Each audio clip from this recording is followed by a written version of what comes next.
Now the stories are told, it's not a linear, Quran is not linear, but it has a deep structure. And this is where the mystical component comes in, because the more you study the Quran, the deeper the structure gets.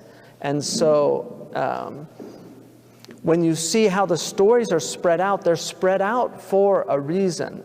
And each place reiterates the story, but always has something. It's either shortened or it's heightened, or there's something that's focused on that's not focused on in another place. So the conciseness shows you the rhetoric, the power of the Quran rhetorically to teach you something with ijaz. And then what's called itanab. Ijaz would be the conciseness in rhetoric, and then the itanab is to give you a kind of copious account of something where you're adding more information. So both are used. One is used to get a message that's very pertinent and specific, whereas the other one, it adds to it the nuances in it. And I'll show you some of these in a second.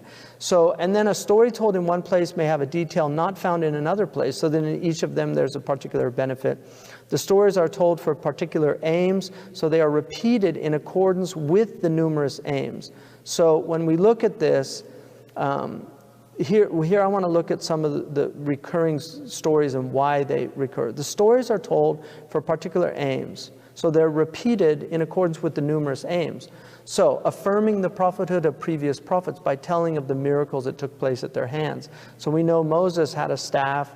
He threw down the staff. He showed his hand. His hand was white without leprosy or vitiligo or something. It was bighayri su'in. There was no harm with it, you know. And then he was given the 9 ayahs. So he was given the 2 ayahs for Pharaoh, but given the 9 ayahs for the people of Egypt.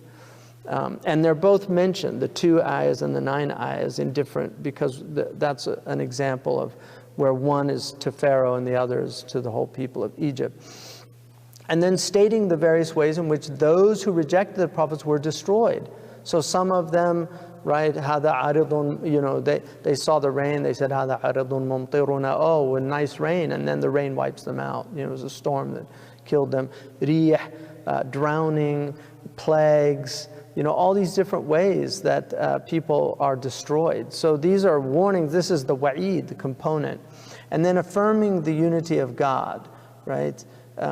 Confirming the prophethood of the Prophet Muhammad ﷺ through his ability to convey this history without being taught. Like he had no knowledge. And some of them later, like who knew the Pharaoh was preserved in his body, like mummies? I mean, that's, the Quran says that, you know, we're going to preserve you in your body to be a sign for the people that come later. Who told the Prophet ﷺ that? Because that was discovered later. Also, like, who told the Prophet about casting lots with Zechariah, you know, for the kafala? All these things that there's no way the Prophet ﷺ could have known them. And one of the things, even Hans Kuhn mentions that we have a paradox, because we know the Ebionites, the early Semitic Christians, disappeared in the 3rd century, and you have no trace of them. And yet, he says that Ebionitic Christianity shows up in the 7th century Arabia with the Quran. So he said, where's the historical link? He said it's a problem, like for Christians, like how did that happen? It happened from our perspective because he was given revelation, it's wahi. But that is a question. And then, you know, they say, oh, the Prophet just took from the Bible.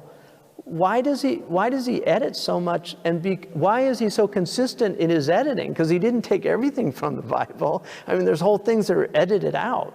So why is there the editing? Like, why aren't the stories of the prophets doing the dastardly things that, according to the Old Testament, some of the Old Testament writings say that they did? And yet the Quran rejects that and says, no, those are alterations, or that's the dominant view. And the other view is that they're just misinterpretations of the actual whatever was being stated.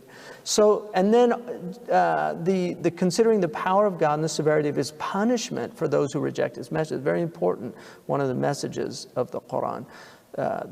Consoling the Prophet, I mentioned that about the إن الذي فرض عليك القرآن لرادوك إلى معاد. That's an example of consolation, where the Prophet is being told, look, you're being kicked out, but there's a wisdom here, and I will return you, just like I returned Musa, Moses to Musa, to Moses' mother. And then engendering the fear of punishment in those who reject God's message, as those before them were punished, presenting the wondrous events of the prophets and their disputes with those who rejected the message.